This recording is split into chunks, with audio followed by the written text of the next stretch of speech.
लोकसभा चुनाव में भारतीय जनता पार्टी को उत्तर प्रदेश में आधी से ज्यादा सीटों पर हार का सामना करना पड़ा है। हार की वैसे तो कई वजहें बताई जा रही हैं, लेकिन एक बड़ी वजह यह बताई जा रही है कि जो नौकरशाही है, यानी जो सरकारी अधिकारी हैं, उनका रवैया ठीक नहीं होना, जनता के प्रति उदासीन होना। हालांकि इस दावे में कितनी सच्चाई है, इस बारे में हमारे साथ बात करने के लिए रिटायर्ड आईएएस ऑफिसर, पूर्व कमिश्नर आरएस वर्मा साहब हैं। वर्मा सर, आपने चुनाव को बहुत नजदीक से देखा, रिटायरमेंट के बाद भी आप लगातार एक्टिव रहते हैं। आपको हार की प्रमुख वजहें क्या समझ आती हैं? देखिए, प्रमुख वजहों में नीतियां तो जो कुछ है सरकार की वो है ही है, लेकिन प्रमुख वजह में जो सरकारी कर्मचारी हैं या अधिकारी हैं, वो जनता की बातों को सुनते नहीं रहे और उस पर कोई कार्रवाई नहीं करते थे। जो जहां तक मैंने देखा कि अगर आप सीओजी पर किसी अधिकारी को फोन मिलाइए तो उनका चपरासी या उनका स्टेनो या कोई और व्यक्ति फोन उठाता था और फिर वो बात भी नहीं कराता था, कहता था मीटिंग में व्यस्त है, इसमें व्यस्त है, उसमें व्यस्त है। तो मैं अपना परिचय भी देता था, तब भी नहीं मिलाता था। मैं समझता हूं कि आम नागरिक, एक गांव का व्यक्ति अगर कभी सीओजी पे फोन मिलाता होगा किसी भी अधिकारी के, तो वो उस पर रिस्पॉन्स नहीं करते थे। इसके अलावा दफ्तर में भी समय से नहीं बैठते थे। कोई निर्धारित समय नहीं था कि 10 बजे से 12 बजे तक, 1 बजे तक बैठेंगे, ऐसा भी नहीं था। पता नहीं मिले कि नहीं मिले। तो गांव वालों को खासतौर से और शहर वालों को भी ये दिक्कत होती थी कि वो अधिकारी से संपर्क करें, अपनी बात उन तक पहुंचाएं, जिससे उनकी समस्या का निदान हो सके। ये एक बहुत बड़ी कारण थी जिससे कि जनता में आक्रोश था।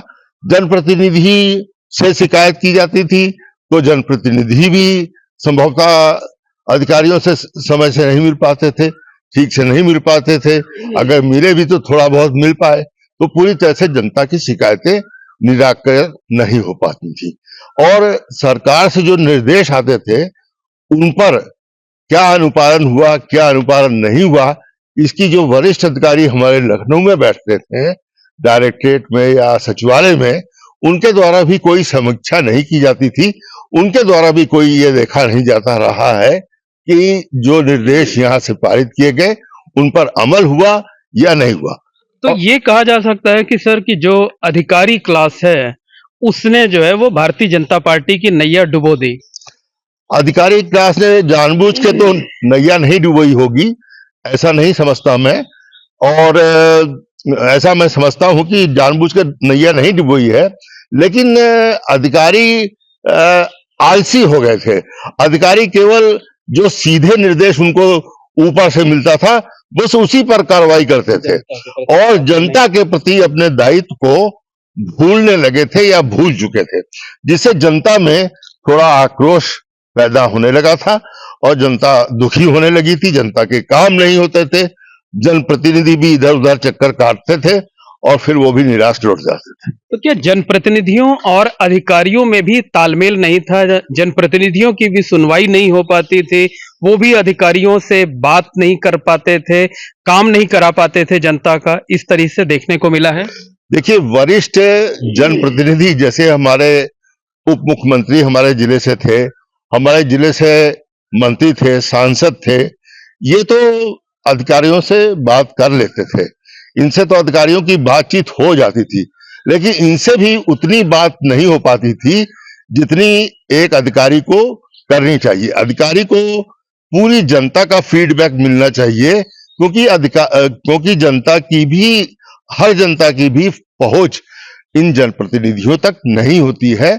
और जनप्रतिनिधियों तक होती भी है तो अगर 10 जनप्रतिनिधि, जब 10 जनता के लोग जनप्रतिनिधियों के पास पहुंचते हैं तो उनमें से 4-5 की ही बात ऊपर कही जा पाती है, बाकी की बात ऊपर नहीं जा पाती है। मतलब अधिकारियों का अपने दफ्तरों में ना बैठना, लोगों से मिलना नहीं और समस्याओं का समय पर निदान ना होना, ये एक बड़ी वजह बनी नाराजगी की। जी हाँ, ये एक वजह थी, बड़ी वजह थी। और जनता का काम नहीं होगा तो नाराजगी तो स्वतः होगी, जनता परेशान होगी तो नाराजगी तो स्वतः होगी, ये तो स्पष्ट है। अच्छा सर, आप तो खुद भी जो है बड़े अधिकारी रहे, तमाम जिलों में डीएम रहे, कमिश्नर रहे, तमाम दूसरे पदों पर रहे। अब क्या लगता है कि अब जो गलती हो गई वो तो नहीं ठीक हो सकती, लेकिन आगे के लिए क्या करना चाहिए? अफसरशाही पर नकेल कसनी चाहिए और जनता के प्रति उन्हें जवाबदेह बनाया जाना चाहिए, नहीं तो आगे भी इसी तरीके का खामियाजा भुगतना पड़ सकता है। बिल्कुल जनता से अधिकारियों की भेंट समय से हो तो अधिकारियों के दफ्तर में बैठने का टाइम एकदम निर्धारित होना चाहिए। जैसे पहले कभी सरकार में किया गया था कि 10 बजे से 12 बजे तक सरकार सभी अधिकारी अपने कार्यालय में बैठेंगे और जनता के लिए सुलभ रहेंगे। जो जनता मिलने आती है उससे मिलेंगे और तब तक मिलेंगे जब तक कि जनता उस दिन 10 से 12 के बीच में जितनी आई है उस सबका मामले उन्होंने सुन नहीं लिए हैं।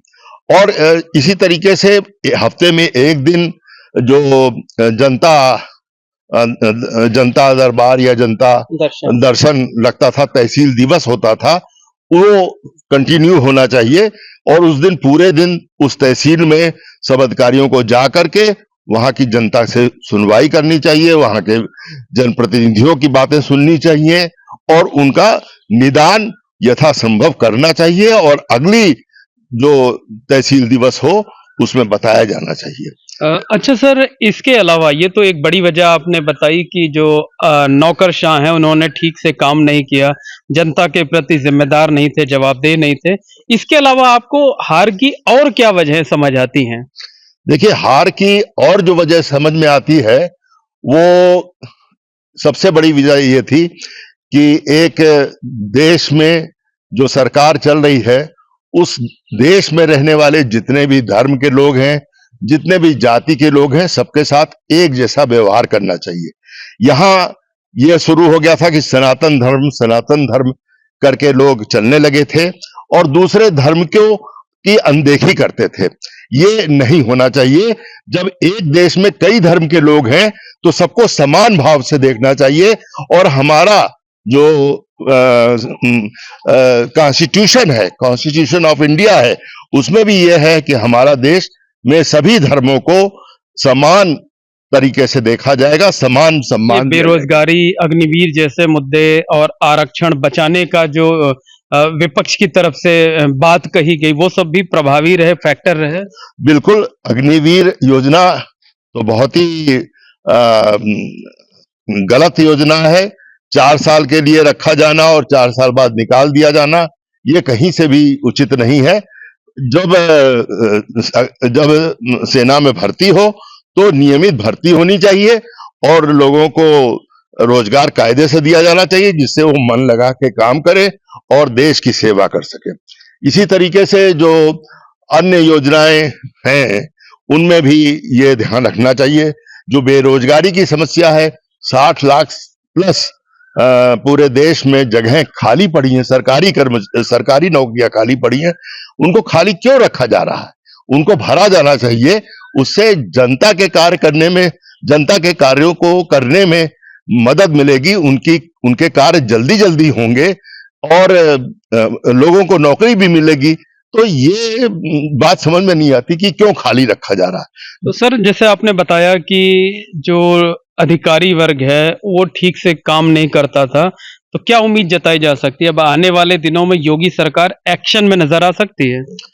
बिल्कुल एक्शन में नजर आना ही चाहिए। मेरे ख्याल से जरूरी है कि ये देखा जाए कि सरकार के अधिकारी जनता के सुनवाई कर रहे हैं कि नहीं कर रहे हैं, सीयूजी फोन पे खुद उपलब्ध है या नहीं उपलब्ध है, ये भी देखा जाना चाहिए। तो धन्यवाद। ये हैं आर एस वर्मा साहब, रिटायर्ड कमिश्नर हैं, पूर्व आईएएस अफसर हैं, जिनका ये दावा है कि उत्तर प्रदेश में भाजपा की हार की सबसे बड़ी वजह जो सरकारी अधिकारी हैं उनका दफ्तर में समय पर नहीं बैठना, लोगों से मिलना नहीं, समस्याओं का निदान नहीं करना है और इसमें अगर सुधार नहीं किया गया तो आने वाले दिनों में भी इसका खामियाजा भुगतना पड़ सकता है।